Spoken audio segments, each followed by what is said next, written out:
Cycle आगरे दुईटी plastic बाल्टी ओहली थाए, गोटे खाली आ गोटे थाए किछि पांपड़। साइकेल पछ क्यारियर मध्य गोटे ब्याग झुलुला। आ साइकेलटा केउ पुराना अमल साइकेल थिला। मडगार्ड जंग खाई कणा कणा हो जाइतिला। आ लोकटी देह थाए खंडिए शीत वस्त्र।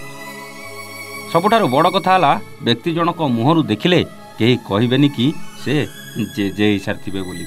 राजधानी से जनबहुल भिड़ भितर से दिन संध्यारे भासी आसे तांकरी स्वरटा। पांपड़ पांपड़ डाकरे से जेमिति लोकंक भिड़ जमा कर दियंती।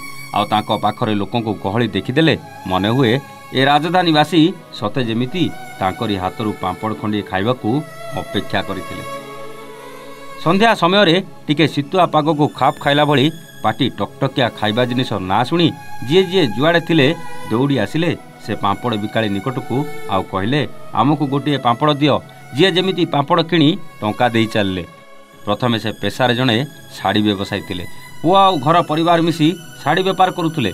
भल टंका रोजगार करी घर संसार भी बेस हस खुशी चलाउले। हेले एमिति एक परिस्थिति आसिला जहाँ पद्मचरण को जीवन को ओलट पालट कर देथिला।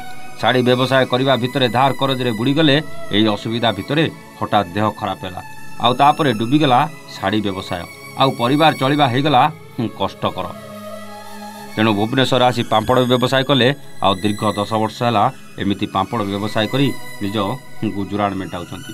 पुओ झियो थिले भी आज एमिति परिस्थिति आसी पहुँचब से केबे कल्पना करनथिले। तेबे व्यक्ति जनक ना हेउची पद्मचरण परिडा। घर नयागढ़ जिलार चंपती गाँव में। दीर्घ वर्ष है भुवनेश्वर सालियासाई अंचल में भड़ा घर रही आसुंच। संध्या हेले पद्मचरण बाहरी पड़ती भुवनेश्वर राजरास्ता को पांपड़ बिक्री करने। 2 बाल्टी पांपड़ धरी साइकेल बुली पांपड़ बिक्री करती। से जो 2 पैसा बाहर ताकू आधार करी परिवार चले और भुवनेश्वर घर भड़ा दे जीवन बंचाए भली स्थिति रे बंचती। यही तो जीवन आज्ञा। ए दुनिया बंचवा हेले एमती अनेक कष्ट को सामना करी आग को बढ़ा हुए। संसार उपरे निज घरटीए करने हेले एमिति अनेक दुख कष्ट को छाती लुचई रखा पड़े। आउ निजक संभाली आग को पाद बढ़ावा पड़े। Bureau report A1 Odia.